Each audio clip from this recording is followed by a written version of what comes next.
கர்த்தருடைய பரிசுத்த நாமத்திற்கு ஸ்தோத்திரம் உண்டாவதாக. இந்த ஜீவவார்த்தை நிகழ்ச்சியை கேட்டுக்கொண்டிருக்கும் அனைவருக்கும் கிறிஸ்துமஸ் நல்வாழ்த்துக்களை கூறிக்கொள்கிறேன். கிறிஸ்துவானவர் நமக்காக பிறந்ததை நாம் எல்லாரும் அறிவோம். கிறிஸ்துவானவர் நமது இருதயத்தில் பிறப்பதற்காக தேவனை நோக்கி நம்ம மன்றாடுவர்களாக காணப்படுவோம், கேட்பவர்களாக காணப்படுவோம். இன்றைய தின தியானத்திற்கு தேவன் கொடுத்த வேத பகுதி லூக்கா எழுதின சுவிசேஷம், அதில் 2ஆம் அதிகாரம், அதில் 11ஆம் வசனம். லூக்கா 2:11. இன்று கர்த்தராகிய கிறிஸ்து என்னும் இரட்சகர் உங்களுக்கு தாவீதின் ஊரிலே பிறந்திருக்கிறார். அதில் பாருங்க, தாவீதின் ஊரிலே யார் பிறந்திருக்கிறார்? இரட்சகர் ஆகிய கிறிஸ்து. அவர் யாருக்காக பிறந்திருக்கிறார்? உங்களுக்காக, நமக்காக, இதை பேசுகிற எனக்காக, கேட்டுக்கொண்டிருக்கும் உங்களுக்காக கிறிஸ்து என்னும் இரட்சகர் பிறந்திருக்கிறார். இரட்சகர்னா என்ன? ரட்சிப்பின் பாதையிலே நம்ம உலகத்தின் போராட்டங்களில் இருந்து, உலகத்தின் கஷ்ட நஷ்டங்களில் இருந்து நம்மளை பாதுகாத்துக் கொள்வதற்காக, நம்மளை ரட்சித்து அவர் நமக்கு வைத்திருக்கும் பாதையிலே நம்ம நடப்பதற்காக கிறிஸ்துவானவர் உலகத்திலே வந்திருக்கிறார்.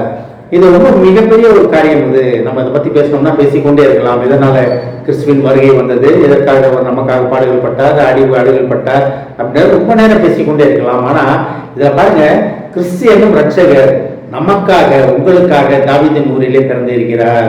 இதை கேட்டுக்கொண்டிருக்கும் தேவ பிள்ளைகளே, கிறிஸ்துமஸ் கொண்டாடுறோம். நம்ம எல்லாமே காலை ஆலயத்துக்கு போயிட்டு வந்திருப்பீங்க, இரவில் ஆலயத்துக்கு போயிட்டு வந்திருப்பீங்க, பண்டிகையில் கலந்து கொண்டு இருப்பீங்க, ரொம்ப சந்தோஷமாக வீட்டில் இருப்பீங்க. அநேக உறவினர்கள் வந்திருப்பாங்க, உறவினர்களுக்காக நீங்கள் சந்தோஷமா இருப்பீங்க.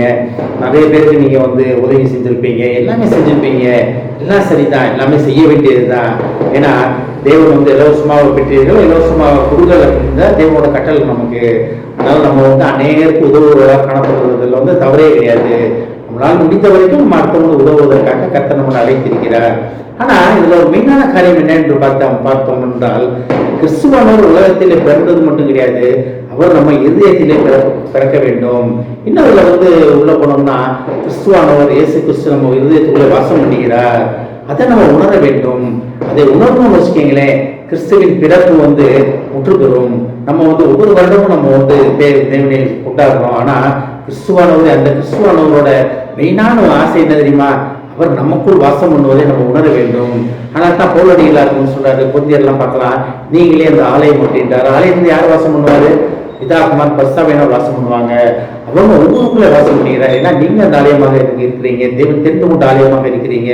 இதெல்லாம் எப்ப முற்று பெறும்னா, கிறிஸ்துவானவர் உங்களுக்குள்ளே பிறந்ததை நம்ம உணரும் பொழுது, கிறிஸ்துவின் பிறப்பின் நாள்ல நம்ம ரொம்ப நேரமாக, ரொம்ப நாளா போராடி கொண்டிருக்கிறோமா, எல்லா போராட்டங்களும் முடிவு பெற போகிறது. இதெல்லாம் எப்ப முடிவு பெறும்னா, கிறிஸ்துவானவர் உங்களுக்கு வாசம் பண்ணுவதை நீங்கள் உணர்ந்து கொள்ளும் பொழுது. இதை கேட்டுக்கொண்டிருக்கும் தேவ பிள்ளைகளே, கிறிஸ்துவானவர் உங்களுக்காக பிறந்திருக்கிறார், உங்கள் இருதயத்திலே பிறந்திருக்கிறார். அதை நம்ம உணர வேண்டும்.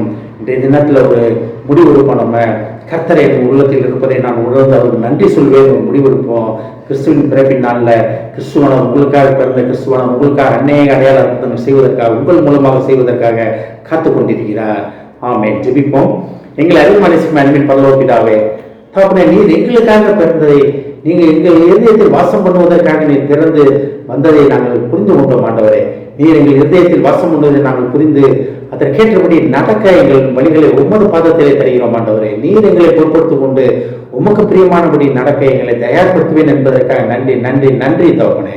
இதை கேட்டுக்கொண்டிருக்கும் ஒவ்வொருவரையும் ஆசீர்வதிக்கிறோம் அப்பா. இதை கேட்டுக்கொண்டு ஒவ்வொரு குடும்பத்தையும் ஆசீர்வதிக்கிறோம் ஆண்டவரே. குடும்பத்திலே கிறிஸ்துவானவர் பிறந்ததை ஒவ்வொருவரும் உணர்ந்து, அவர்கள் உள்ளத்திலே கிறிஸ்துவானவராக நீர் வாசம் பண்ணுவதை உணர்ந்து உமக்கு சாட்சியுள்ள வாழ்க்கையை அவர்கள் பிள்ளைகள் வாழ உதவி செய்ய மாட்டவரே.